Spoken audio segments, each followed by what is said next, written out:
When you were 15, you experienced the loss of a close friend. Can you tell me about your friend, about what happened to them, and I guess about your relationship? Yes, Elizabeth. Her parents remain my closest mentors in this world, and so for that, I'm so grateful. Elizabeth and I were, 15, and we were figuring it all out, and I think we were pretty sure we had it figured out, Yeah. and got into our fair share of trouble and fun. And then one day, it was the day before we finished freshman year of high school, and I was having two friends over, and normally I would have invited her. She would have absolutely been included, but we both liked the same boy, and we were going to maybe see the boy. So I didn't invite her that day, and she went with two of our other friends. And so one of our friends went out. They used our other friend who was a senior's car, and it started raining after they had left really hard. And I believe that his car had balding tires. It was the car of a teenager, right? Because we didn't have any money, and they were driving out to a more main road. And I believe, as I heard the story told, that as a joke, she went to slam on the brakes, but slammed on the accelerator by accident and spun into kind of the main traffic where a semi truck was, and just literally tore the car right in half. So the driver was fine. I mean, I think she was in the hospital for a day for a punctured rib or something like that, or a broken rib. But the other half of the car was just gone. Elizabeth was just gone. So I think at that young age where you're still finding your voice, to grapple with grief was a very difficult thing. And that loss kind of sat on top. I had lost my grandmother, who was my best friend. She was very young, in her 49. And then I had lost my aunt. And then, so I was 15 years old, and I had all of this loss at such a young age. And I started looking out at these other grownups around me who were 30s and 40s and 50s and 60s. And I thought, if I'm 15 and I've had all of this tragedy, then all of these people have had even more tragedy. And here they are walking around making Christmas plans and holiday plans as if everything's okay. And instead of seeing that as resilience and as growth, I saw it as fake. So I went through a really dark time after Elizabeth's death, where I felt like everyone around, nothing was okay, and everyone was pretending everything was okay. Well, let's turn and talk about your dad. I know you were very close to your dad. I read that you said that he always had your back. Tell me about your relationship with him. I understand that he gave you a nickname when you were 10 years old, inspired by a Kevin Costner movie. He did, yeah. He watched Dances with Wolves and decided I was Tox-a-lot, and he called me it for years. I actually had to ask him as a birthday present. He would not stop. And so when I was 12, I said, all I want for my birthday is for you to not call me Tox-a-lot anymore. And he relented. He was the best. I think he was a non-traditional father, especially for the time. He very much let us be who we were. There was not an expectation, the fathers were they don't want their daughters to go on dates with boys, or they're cleaning the guns and threatening that. He taught my sister and I, it was to be independent. Yeah, go on a date, come home when you come home. If he used to say, if you like him, I like him. If you don't like him anymore, I don't like him anymore. And it was very much on us to make a life. Your dad, I understand, was also pretty no nonsense. You wrote that he wasn't a coddler. When you told him about your plans to write your novel, I understand his response was pretty cut and dry. Yeah, and it was how I presented it. I said I want to take some time off work and do this. I've always wanted to do it, and I feel like I'm onto something here. But I know it'll never get published. I understand the publishing industry is impossible to break through, and all the things online say, if Judy Blume's not your mom, forget it. So I know it's not going to go anywhere, but I want to have written it. And yeah, he looked at me and said, yeah, then you're right. It's not going to go anywhere. And basically, don't bother. And I thought, wow, Dad, thanks. Like, I thought you'd be a little more supportive. And he said, well, you just said it's not going to go anywhere. And if that's your mentality, I can assure you, you're right. You need to have your own back. And that was always his message to us, but it was so easy for us to absorb that message, and it wasn't hard to do because we knew in our heads that he had our back. So he was saying it and we felt it and we felt the confidence, but until he was gone, I didn't realize how much of that confidence I felt was because I knew I had him as a safety net. You had a full-time job. You mentioned this. You had a full-time job in high tech. You were putting in a lot of hours, 70 to 80 hours, I read. You were putting in a week at that job. And so writing was reserved for nights and weekends. You got the first draft done when you were 24 years old. And then on September 23rd, 2008, you already alluded to this, something happened to your dad. Do you mind talking about that, about what happened to your dad? Yeah. So he was in good health, worked out every day, was young. I mean, had just had for his physical, like his nuclear stress test and all of those things. It was really came to a shock that he passed away in his sleep of a catastrophic heart attack. It was, I lived in Florida and he was in New Hampshire. So, one of those things you never forget, where you were when September 11th, when you first saw the airplanes hit, or, one of those things, I think, for people who go through such personal loss, finding out about that loss is stored in whatever that same part of your brain is. And for me, I had a 4-month-old baby, and my sister called. It was like 7 a.m. and she said, you have to put Paige down. And yeah, I, remember just being in complete disbelief. You fell into your depression. Your writing went on the back burner. You carried on with your day-to-day life. Like you said, you had 2 little kids, you had a full-time job. You kind of buried yourself into that. Talk about that time and about how was it that you were able to kind of get back on track, going through that hard time in your life? Sure. For me, I become kind of perseverate on the to-do list and the anything else, on anything else other than the loss.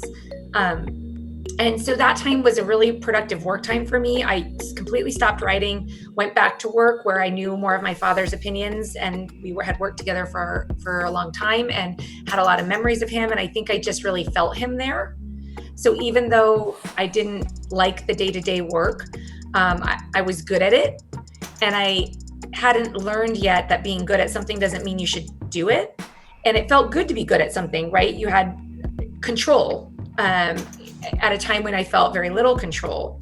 I also, had 2 young babies. My kids are 11 months apart. So I was pregnant when my dad died, but I didn't know it yet.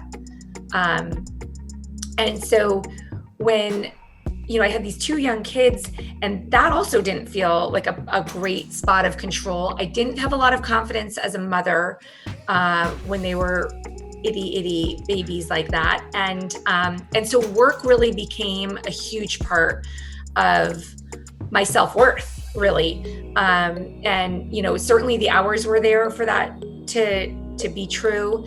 And I was running really hard. So I had just said to my husband, gosh, I feel like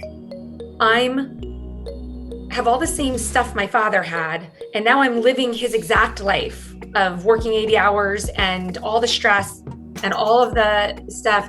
But I don't want to die when I'm 53. I want to live longer than that. And I just started saying I think I might need to rearrange how I'm doing this. And then at that same moment, I happened across the draft of I Liked My Life on my computer.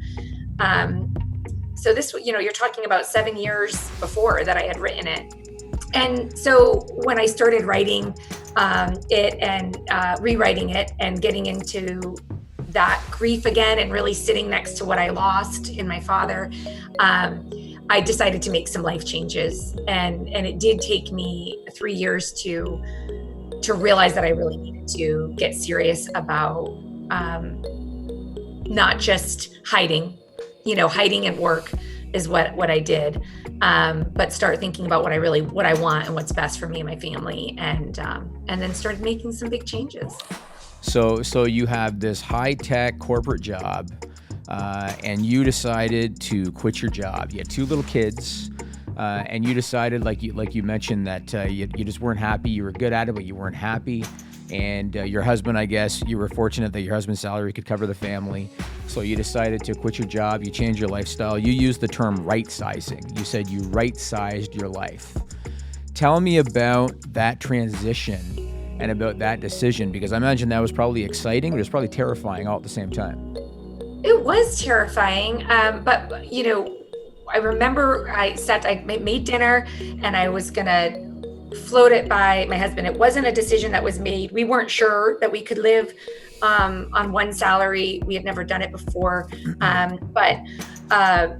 so we took a year from when we decided to do it. From the dinner to when I actually quit was a year of saving and just living off of his salary and saving in case something were to happen. I do believe that, I do believe in leaping, but I also feel I'm a pragmatist, and so I think it wasn't like the next day I marched in and quit. But Yeah. But what was interesting to me was I was expecting him to hem and haw a little, or at least to be thinking in his head, this isn't who I married, because very much so when we were together, we met at business school, and I wanted to be the CEO of a high-tech company. And I was on the track, not necessarily to be the CEO, but on an executive track, and was an executive, and was making a lot of money, and that had been important to me. And so I sat down and I said, well, this is the craziest thing, but I think I'm burnt out. I think I want to retire at the ripe old age of 34 and 34. And I couldn't believe, he looked at me and he said, oh, thank God. He said, one of us has to, it's not fun anymore. And he said, but I don't have a passion. People would think I was crazy if I just quit my job. You can go write a book, you can go pursue these other things that you want. And it was such a wonderful, he would never have asked me to quit my job in a million years, but when I said I wanted to, I think it was a relief for both of us. Well, you revisited your manuscript and the book came to life. Eventually it was published and you got glowing reviews. Did you anticipate that kind of a reaction? No, I never thought anyone would read it but my sister. I was shocked. I don't have a background in writing, and it was starred by, and did well, and was published in 6 different languages, and did well. And yeah, I was, no one was more surprised than I. You ended up co-founding a nonprofit called Empower Her Network, and we're going to talk about that in a minute, but you did an interview with a website called momadvice.com, and I'm tying this into kind of the nonprofit that you created. You said that after you left your job, you realized that nothing of substance had changed. Explain what you meant by that, because I think that ties into this nonprofit stuff that you started doing. Yeah, it's very humbling, right? You think that it felt very important. Everything felt very important that I was doing during this 80 hours a week. And I had to go to Germany, and I had to, it was very important. And then you stop doing it and you realize that the business carries on, it's fine. They hire people to replace you, they move on, it's fine. And it gives you this perspective of, so what do I want to do with impact and skill set? And for me, I quit, I was writing, I never expected the book to do what it did, right? I never expected it to do well. And I had the skill set, this, business skill set that I wasn't using anymore. And so I really wanted to find, almost probably to protect my sense of needing to accomplish something tangible. I wanted to find something that instead of just, donating money to a cause, that I was really also giving my resources, my faculties, my insight. And so I started thinking, okay, I had been asked to be on boards before of charitable organizations and really didn't make the time is the right way to word that. And so I started to try and find a topic that I really would care about, that I, embraced. And I read a book called Half the Sky that had, its thesis was basically that there are 3 things happening on the earth that until we have solved for these 3 human rights crises, that we cannot move forward as, as a people, as a humane and connected world. And one of them was human trafficking. And as I read about it and the realities of it and how little I knew about it, which was, embarrassed me, I was like, I really felt a call to action. This is it. This is what I'm going to tackle. So ultimately, after being engaged in the movement for 7 years, had the opportunity to start fill a gap in services here in the United States. And so that's what we did. And that's Empower Her Network is operating today in 9 cities in the United States and counting. And we take nominations from the case managers that are working with survivors. And when they meet someone who's really ready, we walk with them for 12 to 18 months on an empowerment plan. And we focus on housing, education, and employment. And the goal is fiscal independence. So the plan is unique to the person and really written by the person. It's a very empowering process and requires work and accountability and shared kind of compassion. And then they go off and they do the hard work over 12 to 18 months. And it's incredible. They astound me every day.